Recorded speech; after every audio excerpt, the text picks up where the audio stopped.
Hey guys, Coach Shelly here. You are tuned into Candid Conversations with Shelly, and in this episode we are going to have a special guest, Nurse Laverne Fraser-Adams. She has been in the nursing industry for 20 years, specializing in psychiatric nursing, and presently she's a district nurse. She's going to be coming to Candid Conversations to discuss mental illness and managing depression. Enjoy. Hi, I'm Nurse Laverne Adams, and I've been a psychiatric nurse for the past 20 years. And today we are discussing health, but not just any health, mental health. Most times when we think health, we think of physical health.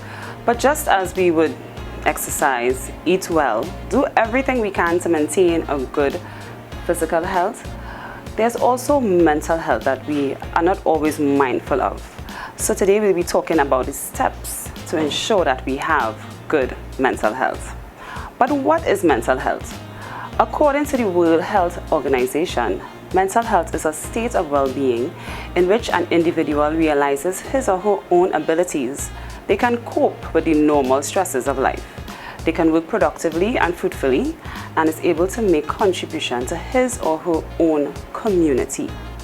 So it actually involves functioning on a daily basis, whether at whatever activity, at work or school, having healthy relationships, and that ability to cope, to change in any form of adversity. And we can all identify at some point in our lives that we would have gone through some sort of stress, some sort of adversity, but how were we able to cope? Everyone experiences mental health. However, you can have good mental health, or you can have bad or poor mental health. And then at some point in time, our mental health will be affected. But it's important to know that mental health is not just merely the absence of a mental illness.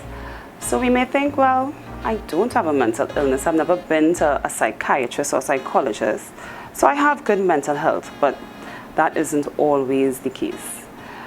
Our health is our responsibility. Therefore, everyone, we should always take care and ensure that our mental health and our mental well-being is well. So here are some steps that we can use. Now, one very important step is just accepting who we are. And this might seem simple, but this has been a challenge for so many people. Imagine trying to live in someone else's shoe your entire life. Imagine not loving you, not loving the attributes that you have been given. But we have to remember, even in God's word, He says that we are fearfully and wonderfully made. You are our designer's original. God loves you just the way you are, and we have to love ourselves. Just enjoy being you, and that in itself helps with our mental health. And then we can effectively love someone else. It begins with us. And what we can do, make declarations of our lives. I'm beautiful, I'm wonderful, I'm gorgeous, I love me. And even with that, it helps, it boosts us, it boosts our self-esteem. And you know, even if you might tell yourself, well, I don't have certain skills, or I just don't have certain abilities, then we can enhance our skills, enhance our abilities, do a course, do something. But at the end of it, let's accept who we are. Another point that helps with our mental health is enjoying what we do. I enjoy what I do. I love what I do. I'm a psychiatric nurse. I love helping people. I love to make persons better off after I leave them. I love to help them just to understand who they are, help them to cope. But this might not be the case for everyone. So if you might be doing a job or doing something you don't enjoy, then you know what? We can work on probably enhancing our skills, work on something that would help us to enjoy something that we do. Or if you may say, I don't think I can do that, that's not my scenario. I have a particular job and I'm not seeing myself leaving this job. Then in your own time, enjoy what you do. Do something you enjoy. Another step that can really help us with our mental health, now everyone will go through some sort of stress, some sort of change in our lives, some adversity. However, we can just ask for help. Reach out to someone. Don't be afraid. Don't think it's a weakness. It all happens. Our scenario may change. Our status, financial status. Something can happen, the death of a loved one. And we need help from someone. Just ask, can you help me with this? Can you help me with that?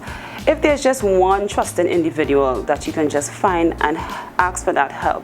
Or if not, there are facilities that would be able to help you, where there are psychologists, there are social workers, there are mental health officers who can help you in that scenario. So just reach out and ask for help. And what we also can do is just talk about that situation. Whatever that situation is, talk about it. I've had so many people who came to me and spoke about an incident that may have happened probably 20 years ago, many moons ago. And because of that, they did not enjoy a certain quality of life that they would have been able to enjoy. So they would have lived with that issue, went to bed with it, woke up with it, and still had that issue. But only when they reach out and they were able to talk to someone, just by talking, you realize that that weight already leaves your shoulder. You feel so much better, and then you could access that help. So don't be afraid. You can reach out and just talk. Find that trusting person and talk about it. What also helps with your mental health is keeping in touch with family and friends. And indeed, we need to do that. We cannot stay on our own. That just interrupts our mental health. That causes us to go through stress, go through certain anxieties on our own. But be sociable. We are social beings. So keep in touch. And even if you realize that you're missing someone, then you reach out to them. A phone call, probably a WhatsApp, on Facebook, anything. Reach out to them so we can all help each other in this journey. Getting involved or being a part of an organization also helps a lot. We all have that need for love and belonging, for acceptance. So that helps greatly with our mental health. We're able to contribute back to society. We are able to do something very satisfying, and that helps so much with our mental health. Keeping active. Exercise is not just only helpful for the physical rewards, but also mentally. Our bodies releases chemicals called endorphins. And these are the feel-good chemicals. So when we exercise, we feel so good. We feel so refreshed. We feel rejuvenated. And this definitely helps with our mental health. We are able to sleep better. So whatever form of exercise we can do, let's do it. It helps with our mental health. Do something creative. A dance, art, playing an instrument, singing, anything that you can do that would help us to release whatever we might be going through. It's very effective in dealing with our mental health. Whatever that thing is. Or you might say, well, I'm not really creative. I'm not really artistic. There's so many things that we can learn now. Go on YouTube, learn a skill. Especially now in this pandemic, we have extra time in our hands. Do something useful. And let's tap into that creative side of us. It helps a lot with our mental health. And this other very important factor is just relaxing. And this may seem so hard for some people because they say, I have so much things to do. How can I relax? But then you try to do all these things and you realize, I'm not getting anything done because your mind constantly goes and you're tired and you're frustrated. So in the midst of all of that, if it's just 5 minutes, if it's just 15 minutes, relax during the day. Whatever that relaxation form can be for you, you just relax. It helps with your mental health. And of course, with all that we have to do, we need to prioritize. We don't need to accomplish everything in one day. Even God, He created this world in 7 days. Who are we? Just prioritize. Some things can be left for another time. Those very critical and important things that you have to do today, then you do those today. And always have a to-do list. What do I have to do today? Itemize it. And you try to work with that to-do list. And you know what? Even if you didn't accomplish all, you probably may accomplish most of it, then there's always tomorrow. These things might seem Like, it's not much, but these help greatly with our mental health because we try to do everything at the same time. We get frustrated, we feel angry, we take out this anger on our loved ones, and they want to know why. Why did mommy bawl at me? Why is my husband so upset? So just prioritizing the things that we have to do would help a lot with our mental health. And sometimes we can just say no. We cannot do everything. I know we would want to help others, yes, but sometimes it's a bit much and it can cause stress and anxiety for us, and this is what we don't want.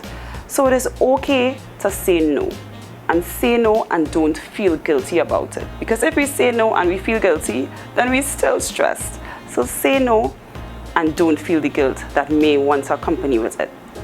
And of course, we can pray. Whatever situation we might be going through, we know our God is the God that hears and answers prayer. So let go and let God. He says, be anxious for nothing. He said, cast all your cares upon me. Cast all your anxieties upon me. He would help you in that situation. So let's not forget, whatever we are going through, we can ask God to help us. And once we follow these steps, we would realize that we are enjoying good mental health. And I just want you to remember that when we think about health, remember, there is no health without mental health. Okay guys, I hope that you had a great session with Nurse Fraser. It was a lot of information. She's going to be back next week with another episode dealing with mental health. It is a very important topic and we want to go a little bit deeper. So invite someone and be back here next week at 11 a.m. right here on the Shelly-Ann coaching page. And remember, every day, every single day, embrace possibility. This is your coach Shelly, and this has been Candid Conversations with Shelly.